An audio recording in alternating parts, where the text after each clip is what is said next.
En estos momentos Estados Unidos está entre 5 y 10 aproximadamente en energía neta, en extracción de petróleo. Lo tiene agotado. ¿Por qué?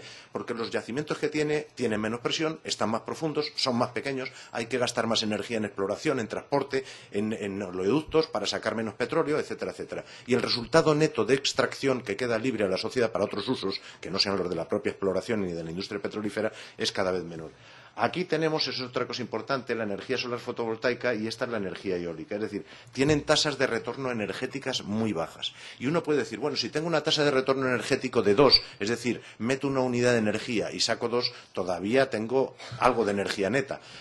Charles Hall llega a la conclusión, después de muchos estudios, de que el mínimo requerido para mantener una civilización mínimamente organizada es aproximadamente de 5. Es decir, obtenemos más de 5 unidades de energía por cada unidad de energía que gastamos en obtenerla, o realmente la civilización se desploma.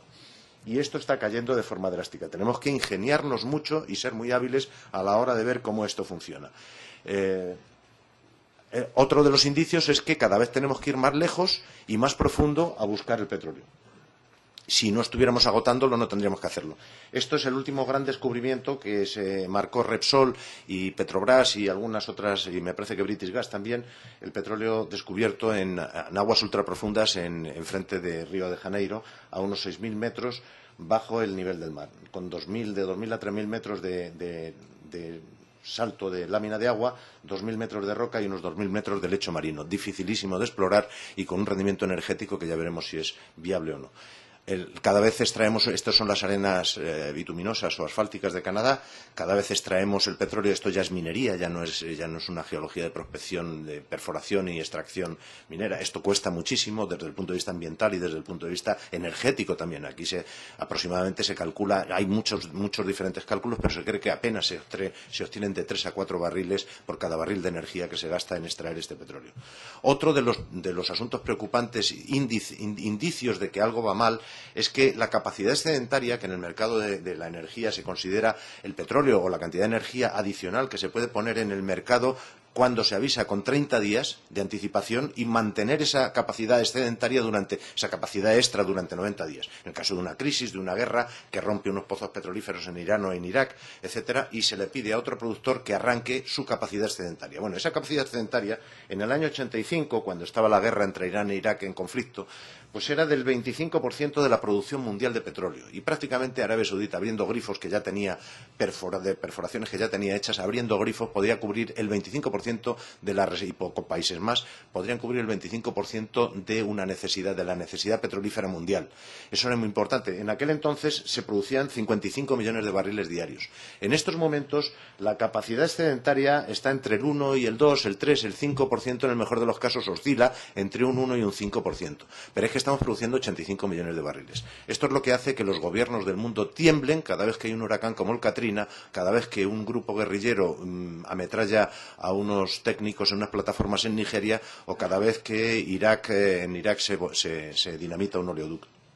Nos deja en una situación muy comprometida porque tenemos pocos recursos. Es decir, y los campos gigantes están en un declive importante.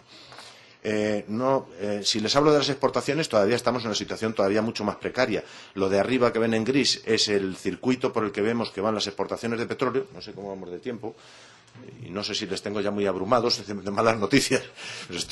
Les estoy metiendo ahora las malas noticias para que luego vengan los señores de las energías renovables a ver si nos sacan del problema. Bueno, pues las exportaciones en este momento es la línea verde, es decir, la previsión de las exportaciones que hacemos en ASPO en el mundo es la línea verde. Son ahora, en estos momentos, de los 85 millones de barriles que se producen, entre 41 y 45 son los únicos que se pueden exportar. El resto lo consumen los propios países productores, que son productores y a veces importadores, como el caso de Estados Unidos, o el caso del Reino Unido, o el caso de Indonesia. Entonces tenemos cada vez menos petróleo, y esto es el grado de conflicto, sin crecer esa línea, decreciendo un 1% es esta otra, y creciendo un 1% es la línea roja. Y ese es el consumo solamente de Estados Unidos y Europa, la Europa de los 27, trazado en el tiempo con diversos modos de crecimiento, con 3 modos de crecimiento que choca con las exportaciones disponibles, pues en términos de tiempo muy cercanos a nosotros. Es decir, tenemos que darnos mucha prisa porque va a haber unas guerras por los recursos muy considerables y brutales si no nos damos prisa en buscar energías alternativas o en cambiar nuestro modelo de vida y nuestro modelo de consumo. Si además, bueno, incluía Japón también en el anterior, si además incluimos otros países, el conflicto todavía, como ven ahí, se produce mucho antes. Y si incluimos a prácticamente todos los países, el conflicto se está dando ya. Es decir, aunque ustedes no se hayan dado cuenta, en estos momentos muchísimas guerras son guerras por los recursos, aunque parezca que no.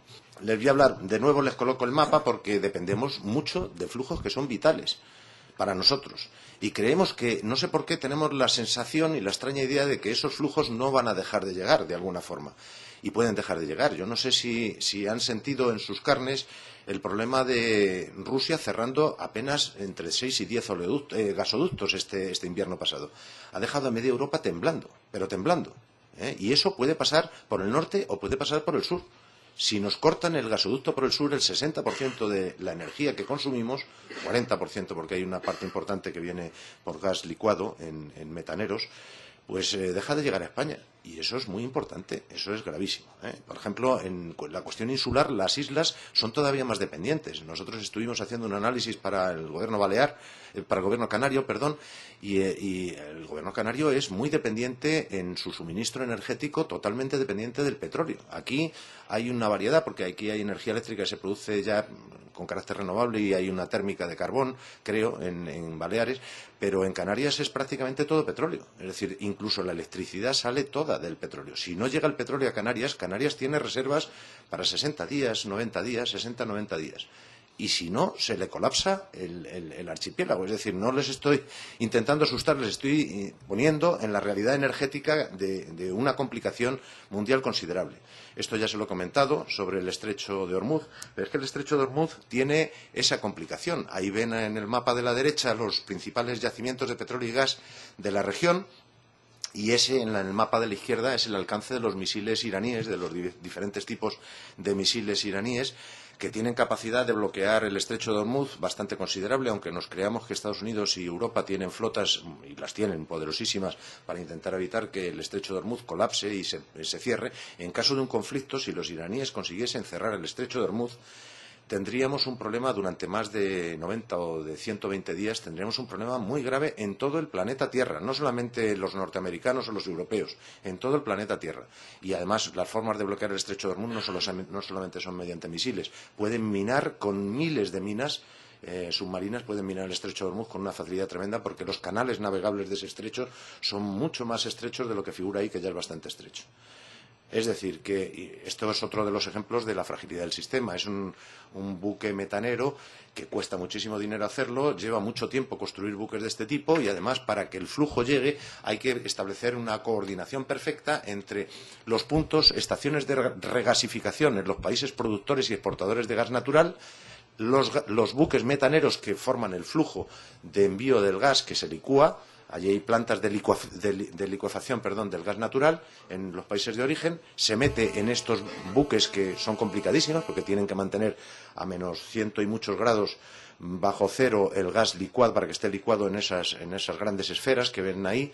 Y para hacer eso pues tienen que gastar bastante energía también en mantenerlo refrigerado a lo largo de todo el transporte y demás. Bueno, pues un buque de estos suministra a Estados Unidos por una hora. Es decir, los estudios que hay hechos de Estados Unidos sobre el gas que van a necesitar en los próximos años indican que tendrían que construir de 3 a 4 terminales de regasificación por año en las costas, tanto este como oeste. Tendrían que hacerlos por año para compensar la caída que van a tener de gas natural, que ya están teniendo de gas natural desde hace muchos años en su propio país y la que puede llegar en Canadá pues ya mismo. Y esta es la situación de cómo hay. Es un mapa que creo que viene de British Petroleum. Es un mapa muy interesante porque los países figuran con tamaño geográfico relacionado a las reservas de petróleo que poseen. Nosotros ni aparecemos en el mapa, obviamente. España es un país que es dependiente energéticamente del exterior en un 90%. Y cuando digo 90% y no digo 80%, como dice generalmente el Gobierno, yo incluyo el uranio como energía dependiente del exterior, porque el uranio se trae 100% del exterior y se enriquece 100% en el exterior. Por tanto, es un recurso que se importa al 100%. Entonces, el uranio también lo considero como fuente de energía importada. Y, por tanto, estamos en un 90% de importación. Y, bueno, pues hay comunidades que están en un 95% de dependencia energética del exterior.